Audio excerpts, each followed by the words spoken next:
बिस्मिल्लाहिर्रहमानिर्रहीम। अस्सलाम वालेकुम students, this is Atif Ahmed, your physics teacher. बच्चों, आज की इस वीडियो में हम डिस्कस करने जा रहे हैं कॉम्बिनेशन ऑफ कैपेसिटर्स के ऊपर। सबसे पहले हम सीखेंगे कॉम्बिनेशन ऑफ कैपेसिटर्स क्या होते हैं। फिर उसके बाद हम बात करेंगे जी सीरीज़ और पैरेलल कॉम्बिनेशन, यानी ये जो दो टाइप्स हैं इस कॉम्बिनेशन के, उसको डिस्कस करेंगे। दोनों में डिफरेंस क्या है वो आपको बताऊँगा, ठीक है। इसके बाद फिर हम बात करेंगे कि भाई ये जो सीरीज़ और पैरेलल कॉम्बिनेशन है इनका पर्पस क्या होता है, हम इनको क्यों डिस्कस कर रहे हैं, क्या बेनिफिट है इसका, ठीक है। ये बहुत ज़रूरी है, ये आपको बताएंगे। और लास्ट में हम बात करेंगे सीरीज़ कॉम्बिनेशन के ऊपर। और आज मैं सीरीज़ कॉम्बिनेशन के ऊपर सेपरेट एक वीडियो क्यों बना रहा हूँ, क्योंकि बहुत सारे कमेंट्स आते हैं कि सर सीरीज़ और पैरेलल कॉम्बिनेशन के अंदर वोल्टेज चेंज क्यों होते हैं, किसी में सेम क्यों होते हैं, किसी में चार्ज क्यों सेम होता है, किसी में चेंज क्यों होता है। ऐसी कन्फ्यूजन है जो कि आपके माइंड में होती हैं और क्लियर नहीं हो पा रही होती। तो आज मैं डिटेल के साथ कंसेप्ट भी बताऊंगा, 2-3 तरीकों से सिखाऊंगा ताकि जिस तरीके से आपको समझ आ जाए अच्छा है, ठीक है। और साथ ही साथ आपको ट्रिक्स भी बताऊंगा। और इक्विवेलेंस कैपेसिटेंस कैलकुलेट करते हुए जो आप मिस्टेक्स करते हैं, सीरीज़ को पैरेलल में लिख देते हो, पैरेलल को सीरीज़ में लिख देते हो, कंसेप्ट होते हुए भी सम टाइम आप घबरा जाते हो, गलत लिख देते हो, उसका क्या हाल है, वो सब चीज़ें आपको सिखाऊंगा, ठीक है। चलिए स्टार्ट करते हैं। सबसे पहले बात करते हैं कॉम्बिनेशन ऑफ कैपेसिटर्स की। कॉम्बिनेशन ऑफ कैपेसिटर्स क्या होता है बच्चों? कॉम्बिनेशन लफ्ज़ कंबाइन से निकला है, ठीक है। जब आपके पास मोर देन वन कैपेसिटर होंगे, 2, 3, 4, 5, 6, 7, 8, ठीक है। अब आप उनको कंबाइन करके सर्किट में यूज़ कर रहे हो, ठीक है। तो ये आपका कॉम्बिनेशन ऑफ कैपेसिटर्स होता है। दो तरीकों से आप इनको कंबाइन कर सकते हो, ठीक है। एक कहलाता है जी सीरीज़ कॉम्बिनेशन, एक को हम कहते हैं पैरेलल कॉम्बिनेशन। सीरीज़ कॉम्बिनेशन को पहले देखते हैं बच्चों। सिंपली याद रखो, सीरीज़ कॉम्बिनेशन का मतलब होता है end to end connection of capacitors, ठीक है। अब देखिए, ये मेरे पास एक कैपेसिटर का सैंपल है, ये वाला आ गया, ठीक है। अब मैं क्या करता हूँ, बहुत सारे कैपेसिटर हैं मेरे पास, लाइक 4 कैपेसिटर हैं। तो ये मैंने एक कैपेसिटर जोड़ा, इसका एक एंड दूसरे कैपेसिटर के साथ जोड़ा, इसका एक एंड तीसरे कैपेसिटर के साथ जोड़ा, उसका एक एंड मैंने चौथे कैपेसिटर के साथ जोड़ा। अब ये मैंने देखा जी एंड टू एंड कनेक्शन है। अब ये जो कैपेसिटर्स का एंड टू एंड कनेक्शन होता है ना, इसको हम क्या बोलते हैं, सीरीज कनेक्शन या सीरीज कॉम्बिनेशन। समझ गए? ये मैंने 3 जोड़े में ऐसे एंड टू एंड, तो ये मेरे पास क्या बन जाता है जी, सीरीज कॉम्बिनेशन बन जाता है, ठीक है। यहाँ पर ये आप देख सकते हैं, ये मैंने साथ में बैटरी अटैच किया है। So this is the series combination of capacitors. जब हम पैरेलल कॉम्बिनेशन की बात करते हैं तो वहाँ पर ऐसा नहीं होता। वहाँ पर ये होता है कि इन 3 या 4 आपके पास जितने भी कैपेसिटर्स हैं, उन सब की राइट प्लेट्स एक एंड से जुड़ी होती हैं और सबकी जो लेफ्ट प्लेट्स हैं वो एक एंड से जुड़ी होती हैं, लाइक दिस, ठीक है। और यहाँ पर हमने एक बैटरी अटैच कर देते हैं। बात समझ गए? ये पॉजिटिव और ये नेगेटिव। एक और डिफरेंस जो आप इनमें देख सकते हैं वो क्या है कि इसके अंदर आपके पास सिर्फ एक ही सिंगल लूप बनेगी। ये देख सकते हैं, सर्किट की एक सिंगल लूप है, और यहाँ पर आपके पास एक से ज़्यादा लूप्स बन सकती हैं। ये देख सकते हैं, ये भी एक लूप है, ये भी लूप बनती है, ठीक है। तो आपका जब मोर देन वन लूप बनेगी तो इसका मतलब है ये पैरेलल कॉम्बिनेशन है, ठीक है। तरीकाकार क्या होता है कि तमाम राइट साइड प्लेट को एक एंड से, तमाम लेफ्ट साइड प्लेट को एक एंड से जोड़ा जाता है, तो ये पैरेलल कॉम्बिनेशन होता है। इसमें लूप्स ज़्यादा हो जाती हैं, ठीक है। और ये अगर एंड टू एंड जोड़ते हैं तो आप देखें एंड टू एंड जोड़ने से आपके पास लूप एक ही बनती है, इसको हम बोलते हैं सीरीज कॉम्बिनेशन, ठीक है। अब सवाल ये पैदा होता है, सर हम ये क्यों डिस्कस कर रहे हैं सीरीज कॉम्बिनेशन को, पैरेलल कॉम्बिनेशन को? तो मान लीजिए हमारे पास 3 कैपेसिटर्स हैं, एक की जो है वो कैपेसिटेंस 1 फैरेड है, दूसरा जो है वो 2 फैरेड का है, तीसरा जो है वो 3 फैरेड का। मगर आपको इनमें से कोई भी यूज़ नहीं करना, आपको चाहिए 5 फैरेड का कैपेसिटर, ठीक है। उनमें से तो है ही नहीं, तो आप इसको पैरेलली कनेक्ट करके 5 फैरेड का कैपेसिटर्स बना सकते हैं। अगर आपको 6 का चाहिए, तीनों को यूज़ कर लो, आपको 6 फैरेड का कैपेसिटेंस भी मिल सकता है, जो कि आपके पास पहले अवेलेबल नहीं था। लेकिन अगर आपको ऐसा चाहिए कि जिसकी कैपेसिटेंस 1 से भी कम हो, फिर क्या करेंगे, आप इसको तीनों को जो है ना आप कनेक्ट कर लो। किसके साथ कनेक्ट कर लो? आप इसको कनेक्ट कर सकते हो सीरीज़ कॉम्बिनेशन में।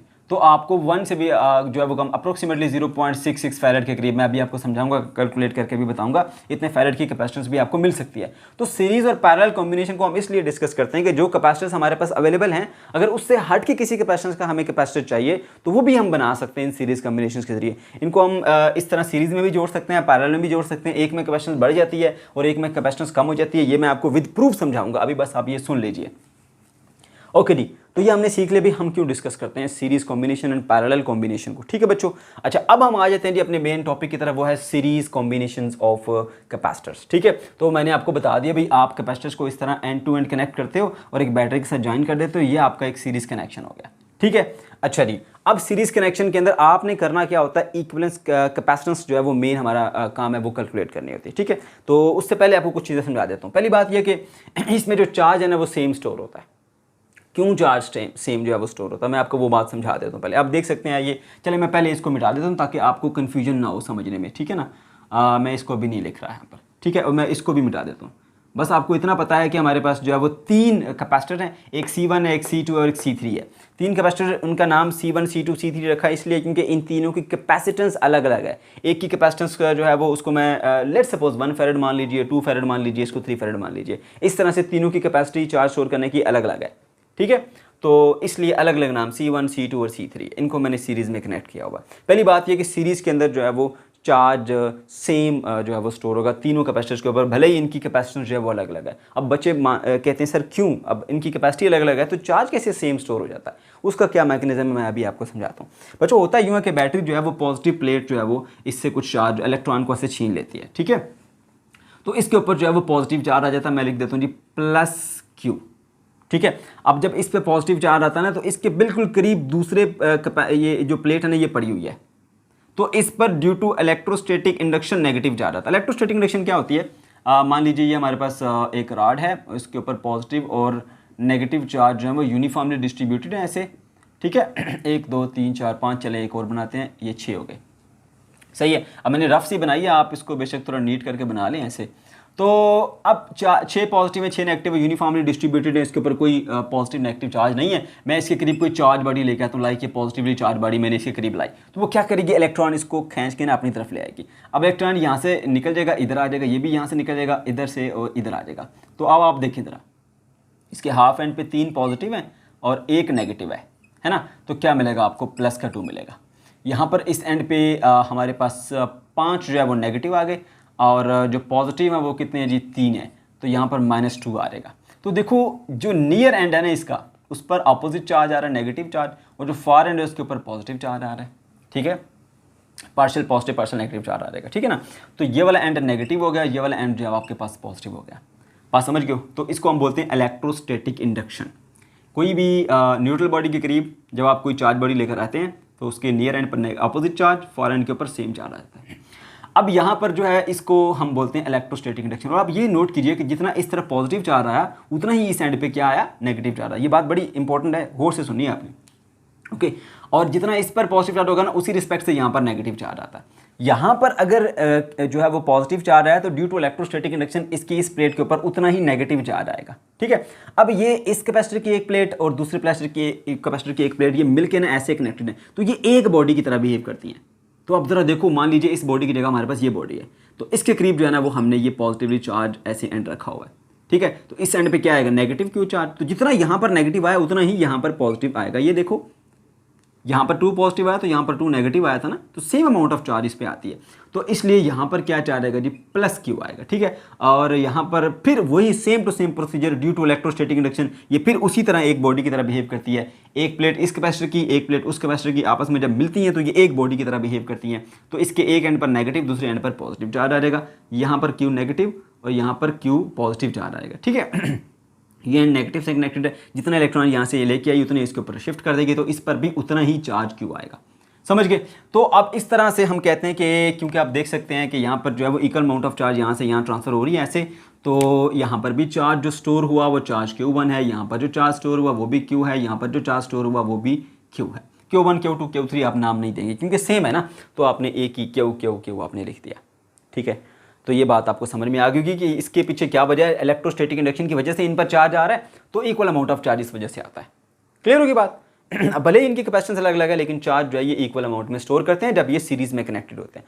फिर ये बात आ जाती है जी, बताइए कि इसमें जो पोटेंशियल है, ये बड़ा अहम सवाल है, बहुत सारे बच्चों की ये कन्फ्यूजन होती है, क्लियर होती नहीं है। मैं आपको 3 तरीक़ों से बताऊँगा ताकि डीप जाएँ हम, एक एक पॉइंट इसका हम डिटेल से डिस्कस करेंगे आज, ठीक है ना। यहाँ पर वोल्टेज V1 होता है, यहाँ पर वोल्टेज V2 होता है, यहाँ पर वोल्टेज V3 होता है। भाई क्यों होता है वोल्टेज V3, ठीक है। अब देखिए हमने ये चीज़ पढ़ी थी, मैं आपको पहले बता दूँ, सिंपल बताता हूँ 3 तरीक़ों से। पहली बात ये कि ये एक कैपेसिटर है और इसको हमने ऐसे बैटरी से कनेक्ट कर दिया ऐसे, तो अगर ये 20 वोल्ट की बैटरी है तो वो चार्जिंग करती रहती है, और जब तक इसके अक्रॉस भी वोल्टेज V नहीं हो जाते तब तक चार्जिंग रुकती नहीं है, ठीक है। जब फुली चार्ज हो जाता है तो जितना पोटेंशियल डिफरेंस बैटरी का उतना ही पोटेंशियल डिफरेंस यहाँ पर भी होता है। अब इसकी बजाय यहाँ पर क्या है जी, हमारे पास 3 कैपेसिटर्स आ जाते हैं ऐसे। तो अब इसके क्रॉस ये जो है वो V वोल्ट मिले, तो वो V वोल्ट यहाँ से लेकर यहाँ तक इस पूरे के दरमियान में होंगे, है ना। तो कुछ इसके होंगे, कुछ इसके होंगे, कुछ इसके होंगे। लेकिन कुछ बच्चे कहते हैं नहीं सर ऐसे नहीं, कोई और तरीके से बताइए। अच्छा और तरीके से बताते हैं चलिए देख लें। अब देखो बच्चों, आपको एक बात तो समझ आ गई ना कि चार्ज तीनों में क्या हुआ जी, सेम स्टोर हुआ। अच्छा तो चलिए फटाफट से लिखते हैं जी। पहले वैसे हमने सिर्फ नाम दिया, ये Q1 है, ये दूसरे का चार्ज Q2 है, ये तीसरे वाला चार्ज Q3 है। तो हम तीनों को सपोज करते हैं जी, इसकी वैल्यू कितनी है जी हमारे पास 12 कूलम सपोज कर लें, 12 कूलम, इसकी भी 12 कूलम आपने सपोज कर लें, ठीक हो गया। अच्छा जी, उसके बाद कैपेसिटेंस इसकी C1 है, दूसरे की C2 है, तीसरे की C3। अच्छा कितनी कैपेसिटेंस है, मान लीजिए भाई 1 फैरेड इसकी है और इसकी 2 फैरेड है और इसकी 3 फैरेड है, तीनों डिफरेंट है ना। C1 C2 C3 अलग अलग नाम दिया क्योंकि कैपेसिटेंस अलग अलग है, तो कुछ भी वैल्यू ले सकते हो। सपोज कर लो 1 farad 2 farad 3 farad, easy value ले लेते हैं। अच्छा तो फिर वोल्टेज सेम होनी चाहिए, डिफरेंट होनी चाहिए, अभी बता देता हूँ, मैथमेटिकली प्रूव करूंगा। इधर वोल्टेज को V1 बोल दो, इधर V2 बोल दो, इधर V3 बोल दो, सेम होंगे डिफरेंट होंगे, अभी पता लग जाएगा। आपने एक फार्मूला पढ़ रखा है, वो फार्मूला क्या था, Q is equal to CV, पढ़ा ना, CV Q is equal to CV, है ना। तो इसका मतलब यह है कि C को V से मल्टीप्लाई करते हैं तो आपको चार्ज मिलता है, उसके बराबर होता है, समझ गए। अच्छा अब इसके अकॉर्डिंग क्या होगा जी हमारे पास, Q1 अगर कहता हूँ तो C1 और V1, Q2 कहूँ तो C2 और V2, और Q3 बोलूँ तो फिर क्या होगा, C3 और V3, ऐसा ही होगा ना। अब ये वो बातें जो आपको आती हैं अच्छे से, है ना। तो देखो इधर जो है वो same amount of charge store हुई, तो मैं मानता हूँ जी भाई 12 कूलम यहाँ पर स्टोर हुआ, 12 कूलम यहाँ पर स्टोर हुआ और 12 कूलम यहाँ पर स्टोर हुआ, ठीक है। इसकी कैपेसिटेंस कितनी है 1 फैरेड, इसकी कैपेसिटेंस कितनी है 2 फैरेड, और इसकी कैपेसिटेंस कितनी है 3 फैरेड। अब ज़रा मुझे बताओ कोई ऐसा नंबर है, सेम नंबर जो मैं तीनों से मल्टीप्लाई करूँ तो मुझे 12 12 12 मिले, नहीं मिलेगा। ये वैल्यू डिफरेंट है ना, तो आपको ये भी डिफरेंट लेनी पड़ेगी, तभी आपको ये सेम अमाउंट ऑफ चार्ज मिलेगा। चार्ज तो सेम स्टोर हुआ नजर आ रहा है। तो अगर ये 1 फैरेड के साथ मैं मल्टीप्लाई करूँ 12 वोल्ट को, तो 12 इंटू 1 मुझे 12 मिल जाता है। ये डिफरेंट कैपेसिटर है, 2 फैरेड है इसके साथ मैं 6 वोल्ट मल्टीप्लाई करूंगा तो मुझे 12 वोल्ट मिलेगा।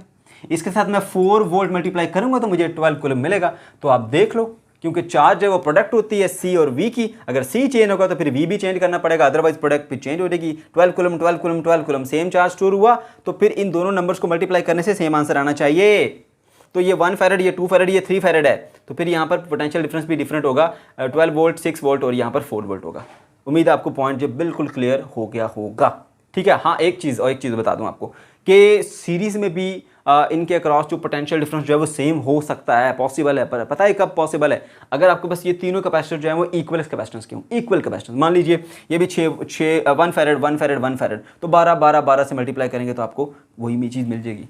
या 2 फैरेड 2 फैरेड 2 फैरेड है तो तीनों को 6 वोल्ट 6 वोल्ट 6 वोल्ट मिल जाएंगे, फिर भी 12 12 मिल जाएगा।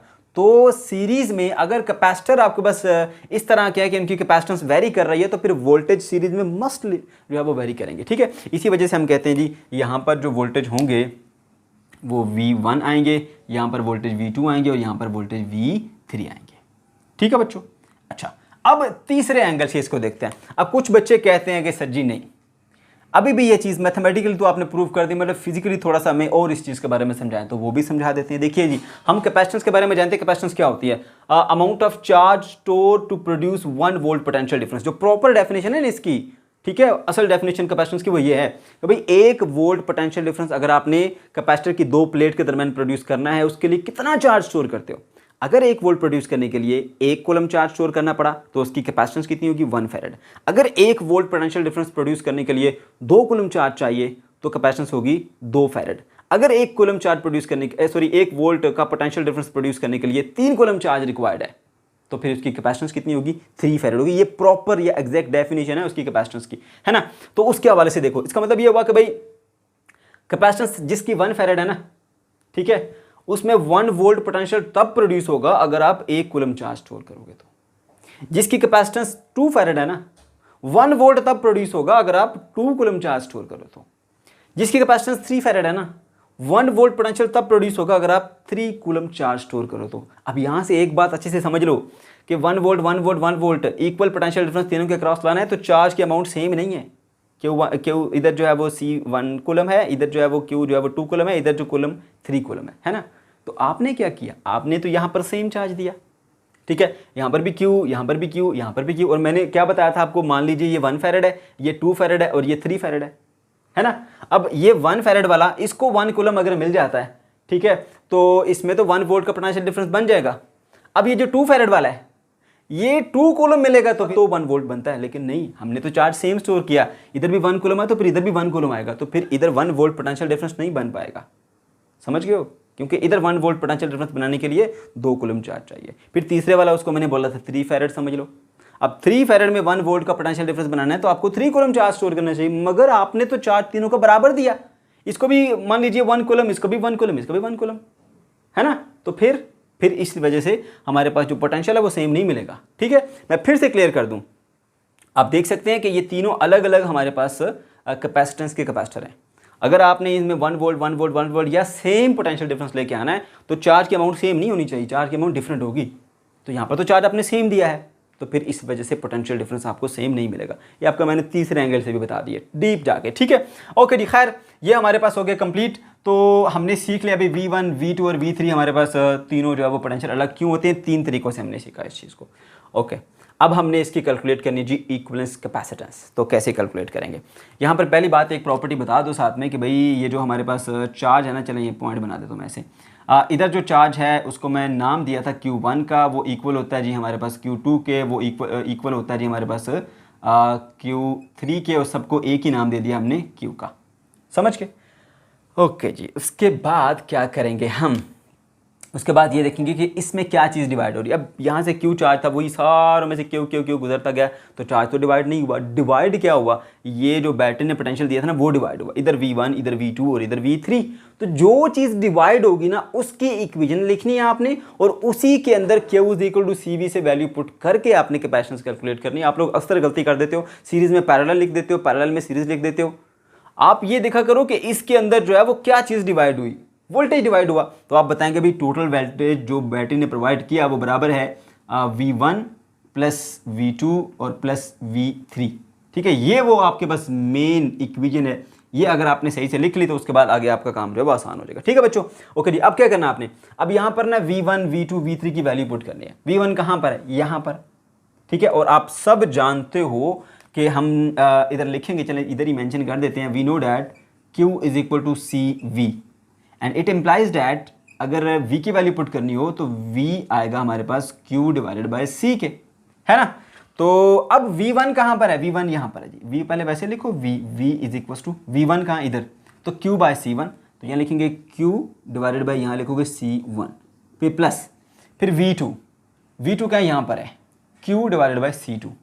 तो लिखेंगे जी Q/C2 प्लस, फिर यहाँ देखिए यहाँ पर क्या है जी हमारे पास, ये देखिए ये अगेन जो है वो V = Q/C होता है, तो V3 यहाँ पर है तो Q/C3, तो लिखोगे Q/C3, समझ गए। अब आपने क्या करना है, यहाँ से Q कॉमन आ रहा है तो बच्चों आप ले लीजिए कॉमन यहाँ से, तो Q कॉमन आ गया आपके पास, ऐसे 1/C1 + 1/C2 और +1/C3, ये आ गया आपके पास, समझ गए। ये रिलेशन बन गया हमारे पास। अब ये Q मल्टीप्लाई हो रहा है, इसको इधर लाके डिवाइड कर लेते हैं, ये बन जाएगा V/Q = 1/C1 + 1/C2 + 1/C3, ये आ गया, समझ गए। अब ये V/Q जो है ना, ये देखिए ज़रा, Q = CV होता है, यहाँ पर मैंने लिखा ये, है ना। तो उसी रिस्पेक्ट से अब देखो ज़रा कि Q/V किसके इक्वल होता है जी, C के। इसका रेसिप्रोकल लो तो V/Q = बन जाएगा 1/C के।